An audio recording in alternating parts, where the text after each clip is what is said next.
1603, King James I of England is crowned. On his way to London, he is presented with a millenary petition signed by 1,000 clergy who want to purify the church. 1604, Hampton Court Conference. James listens to the Puritans but finally declares, "If this be all they have to say, I shall make them conform themselves, or I will harry them out of the land, or else do worse." 1606, Gainsborough and North Nottinghamshire's leaders separate from the Church of England. The separatists continue to worship in secret. 1610s, Mayflower passenger William Brewster sets up his own printing press and publishes material against the king. Life for the separatists becomes increasingly dangerous, and more extreme measures are considered to secure freedom. 1616, John Smith, explorer, publishes a map of New England, which includes a site called New Plymouth. 1620, negotiations take place between merchant Thomas Weston and the separatists to establish a colony in America. September the 16th, 1620, the Mayflower departs from Plymouth, England, intending to arrive near the Hudson River.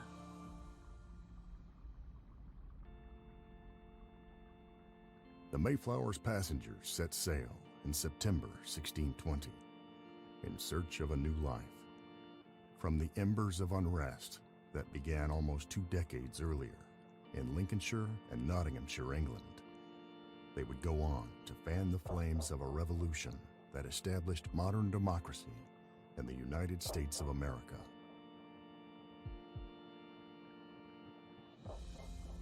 And so is set the scene. Rooted in England's complex history, driven, some might say, by one king's desire to part ways with his wives, with untold consequences for so many lives. Regarded as renegades, some gathered in secret. As separatists continued to worship this way, it became harder for them with each passing day. And when the church and crown enforced power through fear, some sought extreme ways to protect those held dear. Those circumstances in which our pilgrims felt they could not stay is a story we still see repeated today.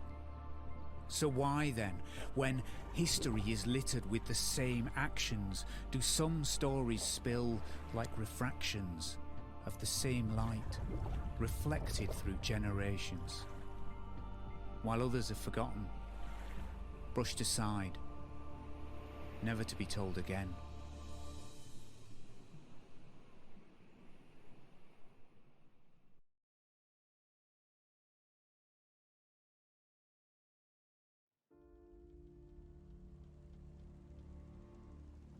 The Mayflower set sail on September 16th, 1620, from Plymouth, England, crammed with more passengers than planned.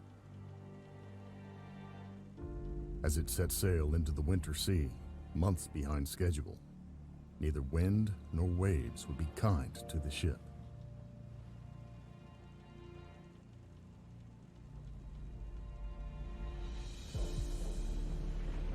You are sitting on a boat. The boat is small and cramped. It pitches and yaws in heavy seas. You don't know how long is left on the journey, or if you will even make it. 102 passengers in all, living each day with the rise and fall of angry oceans that threaten the progress of a ship that drifts, unable to raise its sails, for fear they'll be torn from the rigging.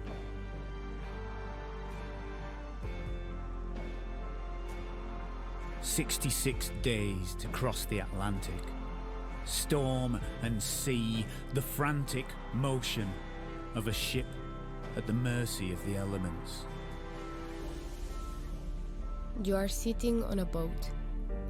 The boat is going to a new world, filled, you hope, with opportunity and promise.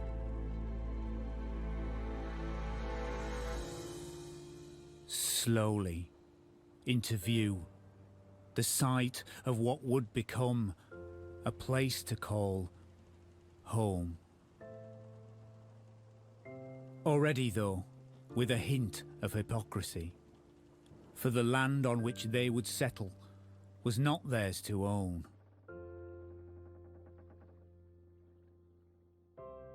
You are sitting on a boat. You begin to dream of a peaceful future and hear the distant sound of voices.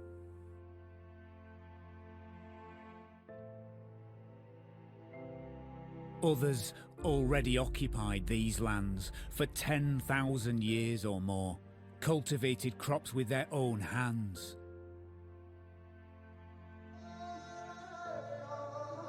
The Wampanoag, people of light, exercising their right to live peacefully along the New World's east coast.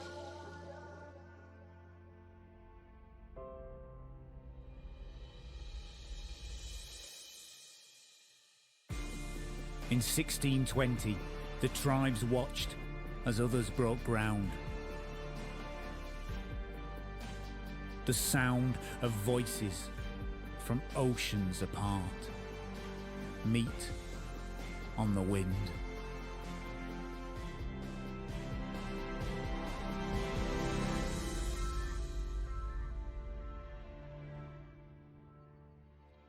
In the name of God, amen. We whose names are underwritten, the loyal subjects of our dread sovereign Lord, King James, by the grace of God of Great Britain, France and Ireland, King, defender of the faith, having undertaken for the glory of God and advancement of the Christian faith and honour of our king and country a voyage to plant the first colony in the northern parts of Virginia, do by these presents solemnly and mutually in the presence of God and one of another covenant and combine ourselves together into a civil body politic.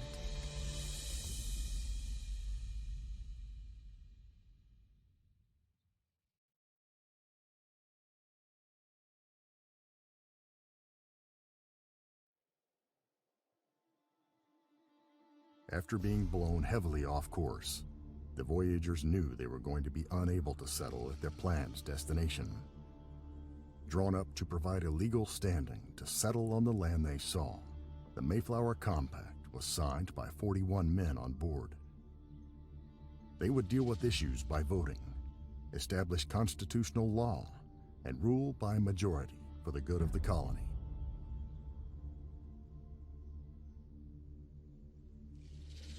And as with all history, this is, in part, true. But the whole story is a more complex tale of a colony that would grow, but a peace that would fail. You are standing in a camp, the middle ground of everywhere, and a turning point to nowhere. Carried on the wind are more voices than you can count. Death and disease hang in the air.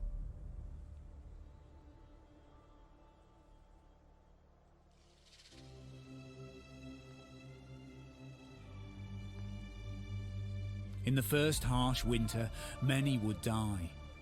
The Mayflower herself would lie, stranded in a harbour, filled with the frail ghosts of optimism that brought her here. And then came the people of light, the native settlers that lived for generations past, offered hope to their new neighbours with food, compassion and advice to better understand the fertile land that surrounds the colony. You are standing in a camp. More people will come. Each day brings its own struggle.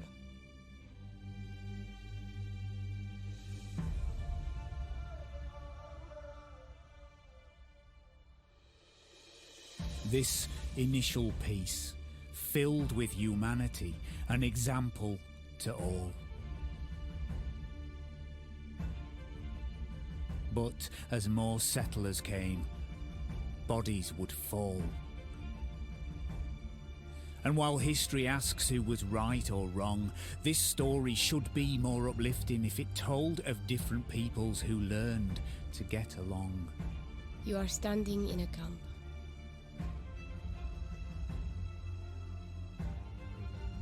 Where from here?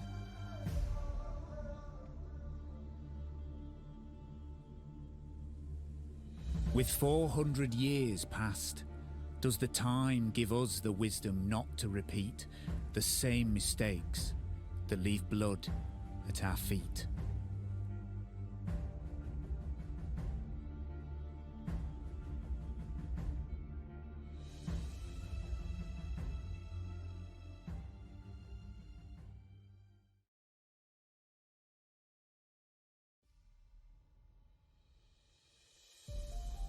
For every new person and every new idea, space must be given to allow the journey to carry us to new destinations. It is working against the tide that stops societies from swimming forward.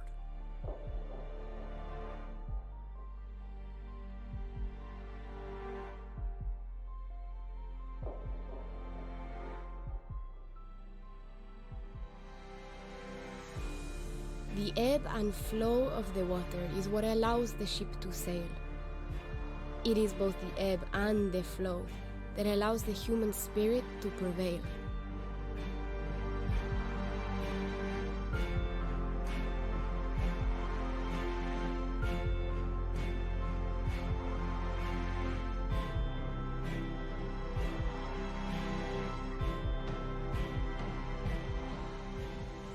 So why then, when history is littered with the same actions, do some stories spill like refractions of the same light reflected through generations, while others are forgotten, brushed aside, never to be told again?